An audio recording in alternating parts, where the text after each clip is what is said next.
You know,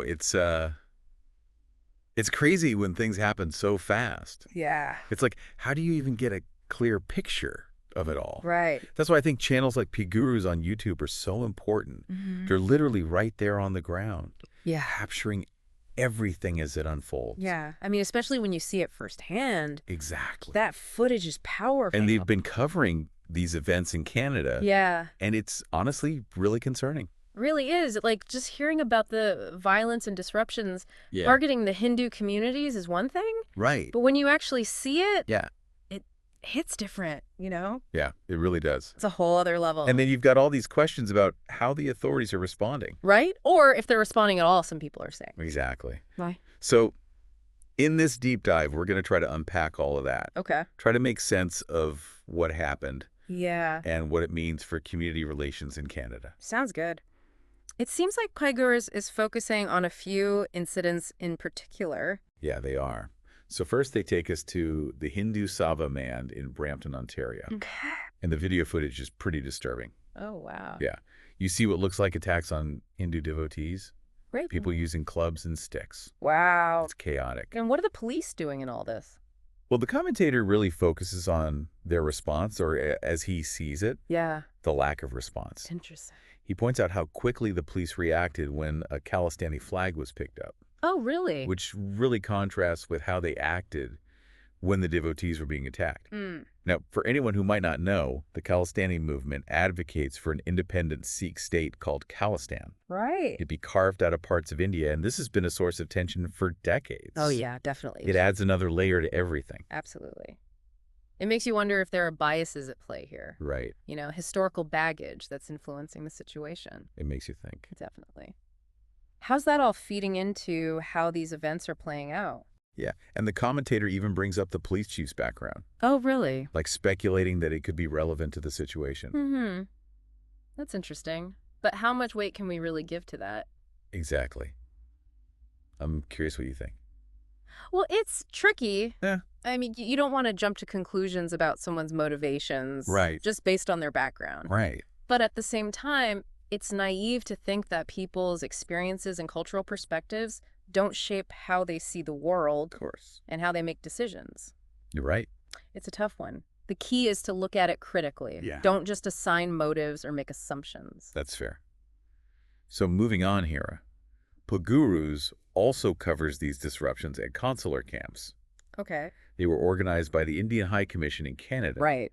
And these camps are basically providing essential services for the Indian community, Got it. especially because the consulates themselves are facing limitations right now. So they're really important then. Yeah, and the commentator's saying these disruptions were deliberate. Really? He's calling them actions by anti-India elements. Mm.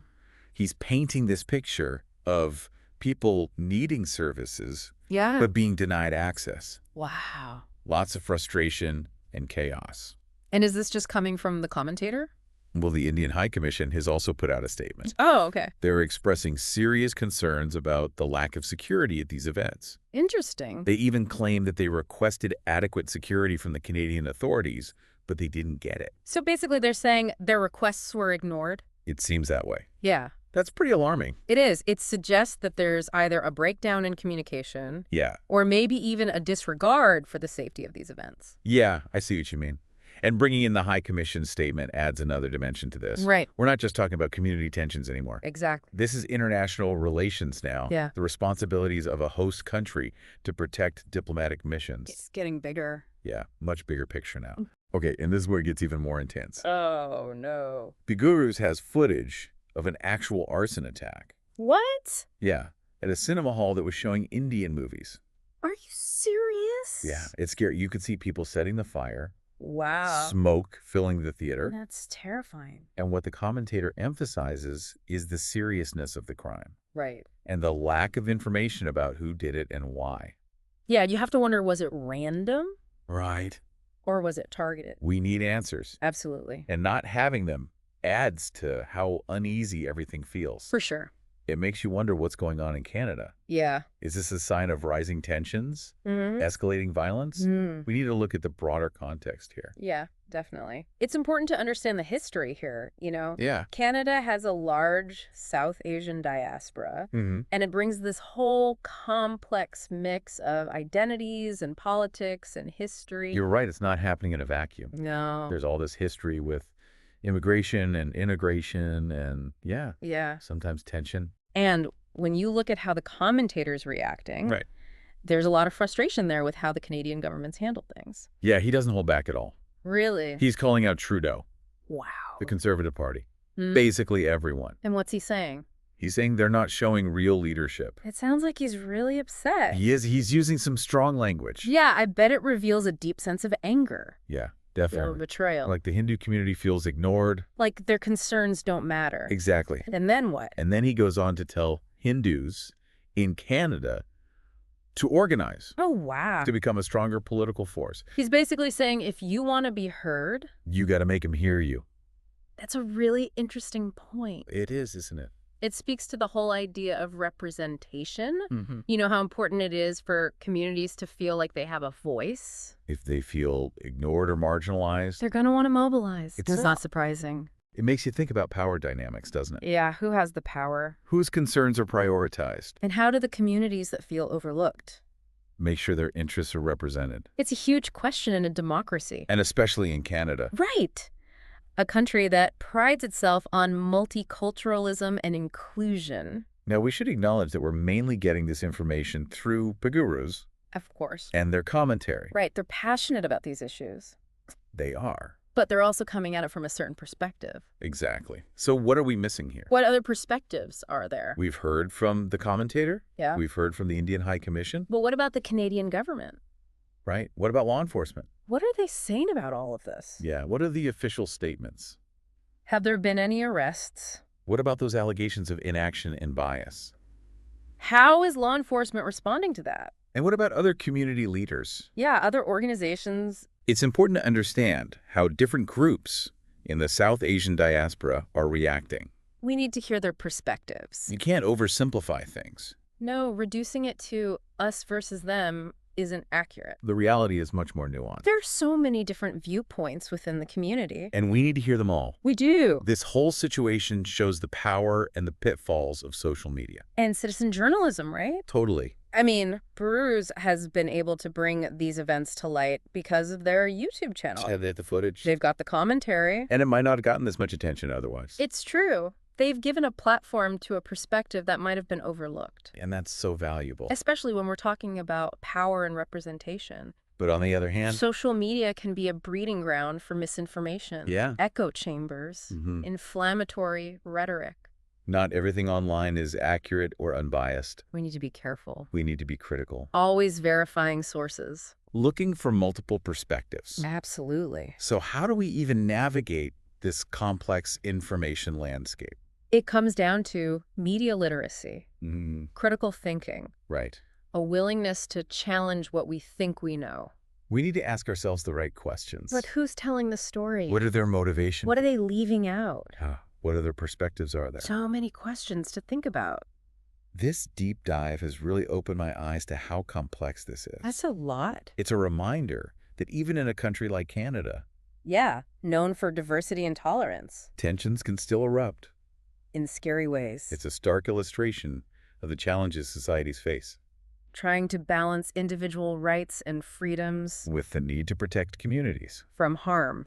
So where do we go from here? That's the question, isn't it? We've seen the videos. You've heard the outrage. We've discussed the context. But what's the takeaway for our listeners? What should they be thinking about? I think the key takeaway is that this is complicated. There's a lot of pain and anger. So many unanswered questions. It's not about simple solutions or quick judgments. Don't just believe everything you see on social media. Dig deeper. Find diverse voices. Challenge yourself. Challenge your assumptions. Building a just and equitable society takes work. It does. And it takes a commitment. to understanding. In addressing the root causes of this conflict and division, it feels like we're at this crossroads. Yeah. We've got these events, and the community feels unheard. Right. And so many questions about what to do next. So how do we de-escalate things? That is the question. How do we stop the violence from getting worse? It's going to take a lot. Yeah. I think a multifaceted approach. Like what? Well, first, there needs to be a real investigation into these incidents. Okay. A thorough one. And it has to be impartial. People need to see that there's justice. Exactly. No matter who they are. It can't feel like some groups are above the law. Right. Because if it It's does, going to make things worse. yeah, it'll fuel that resentment. The distrust. It's already out there. And beyond the legal stuff, Oh, yeah? we need to build bridges between communities. Okay. How do we do that? Open dialogue, conversations where people can really share Share what? their perspectives, their fears, their hopes for the future. It sounds like it's about more than just talking. Oh, yeah. It's about listening. It is. Trying to see where the other side is coming from. Empathy, Yeah. recognizing that we're all human, Even when we don't agree, right? And finding that common ground, the things we the share values, that can bring us together. they can help us build a better society. But what about those deep divisions? Yeah, All that historical baggage. it's tough. Some wounds feel impossible to heal. It's not easy. No. And it won't happen overnight, Right. but I think it's possible. Yeah. We have to acknowledge the pain, validate what people have gone through, And then work together to find solutions. address those underlying issues that are causing all this conflict. Exactly. So we can't just focus on stopping the violence. No. We have to get to the root of the problem. We need to create a society where everyone feels safe, Respected. valued. That's a long road ahead. It is a long-term project. You know what's striking me? What's that? This isn't just a Canadian problem. What do you mean? These events in Canada, Yeah, they're a reflection of what's happening everywhere. you're right. Polarization, identity politics, Yeah. all this misinformation. We're seeing these divisions all over the world. It feels like everything's connected. What happens in one place affects us all, So what can we do? as individuals. Yeah, it feels overwhelming sometimes. It is a lot. Like these problems are so big. They are. What can one person even do? We can do a lot, actually. Really? It starts with how we treat each other, Okay. online and offline. So how we talk to each other. Are we adding to the problem? Or are we trying to fix it? Are we spreading lies? Or are we trying to understand each other? It's about being mindful, Yeah. being open to different views, Having those tough conversations. even when it's hard. And we have to hold our leaders accountable. We can't just sit back and do nothing. We have to demand better. We have to demand peace and justice and equality. We have to be part of the solution. You do. This deep dive has been quite a journey. It has. We started with those videos from gurus, Mm-hmm. and now we're talking about the whole world. It's all connected. These issues are all connected. We can't ignore them. It's been a sobering conversation. But important. I hope it's made people think. Yeah. Think critically about the information they're seeing. And get involved. Become part of the solution. Exactly. Thanks for joining us. It's been great talking with you. It has. And to our listeners, Yeah. keep the conversation going. Don't let it stop here. Talk to your friends, your family, your community, We can all learn from what's happening in Canada and work together to build a better future. for everyone. That's it for this deep dive. Thanks for listening.